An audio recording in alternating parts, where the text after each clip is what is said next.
Facebook లో యువతి పేరుతో ఫ్రెండ్ రిక్వెస్ట్. యునైటెడ్ కింగ్డమ్ లో ఓ ఫార్మా కంపెనీ ఉద్యోగినంటూ పరిచయం. తమ వద్ద ఉన్న హెర్బల్ సీడ్స్ కు ఇండియాలో మంచి మార్కెట్ ఉందని, లక్షలు గడించొచ్చని నమ్మబలికాడు. ఆ మాయ మాటలతో బోల్తాపడి 25 లక్షలకు పైగా ముట్టజెప్పి మోసపోయాడు బాధితుడు. పోలీసుల అదుపులో ఉన్న ఇతని పేరు వికాస్ లక్ష్మీనారాయణ తివారీ అలియాస్ అజయ్ మిశ్రా అలియాస్ వికాస్. ఉత్తరప్రదేశ్ కు చెందిన ఇతను ఢిల్లీలో నివాసం ఉంటున్నాడు. నైజీరియన్ ముఠాలతో కలిసి మోసాలకు పాల్పడుతుంటాడు వికాస్. నైజీరియన్లకు వేర్వేరు బ్యాంక్ అకౌంట్లు తెరిపించి కమిషన్లు తీసుకునేవాడు. హైదరాబాద్ ఓల్డ్ బోయినపల్లికి చెందిన విష్ణువర్ధన్ రెడ్డికి యువతి పేరుతో ఓ ఫ్రెండ్ రిక్వెస్ట్ పంపారు. తన పేరు జిమానాస్ క్యాండిడేట్ అని, యునైటెడ్ కింగ్డమ్ లో ఫార్మా కంపెనీలో జాబ్ చేస్తున్నానని చెప్పుకున్నారు.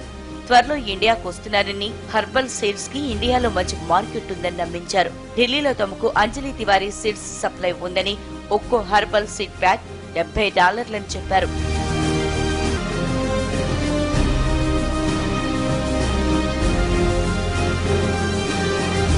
గుడ్డిగా నమ్మేసిన విష్ణువర్ధన్ రెడ్డి వికాస్ చెప్పిన వ్యాపారం చేసేందుకు ముందుకొచ్చాడు. తనకు 500 హెర్బల్ సీడ్స్ ప్యాకెట్లు కావాలంటూ 25,87,000 పంపాడు. ఎంతకీ ఆయుర్వేద విత్తనాలు రాకపోవడంతో మోసపోయానని గ్రహించాడు బాధితుడు. హైదరాబాద్ సైబర్ క్రైమ్ పోలీస్ స్టేషన్లో ఫిర్యాదు చేశారు.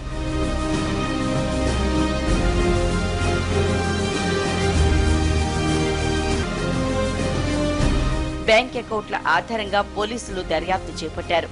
ఆరా తీస్తే ఓ టెలిఫోన్ కంపెనీలో డాక్యుమెంట్స్ సేకరించే ఎగ్జిక్యూటివ్ గా పనిచేసే Vikas Lakshminarayana, Nigerian John Kennedy alias John, Sanjay తో కలిసి మోసాలకు పాల్పడుతున్నట్లు గుర్తించారు.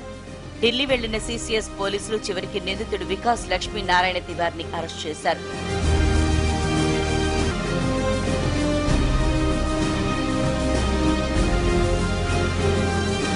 నిందితుడి వద్ద నుంచి 2 లక్షల రూపాయలతో పాటు వేర్వేరు బ్యాంకులకు చెందిన ఏటీఎం కార్డులు, చెక్ పుస్తకాలను సీజ్ చేశారు పోలీసులు.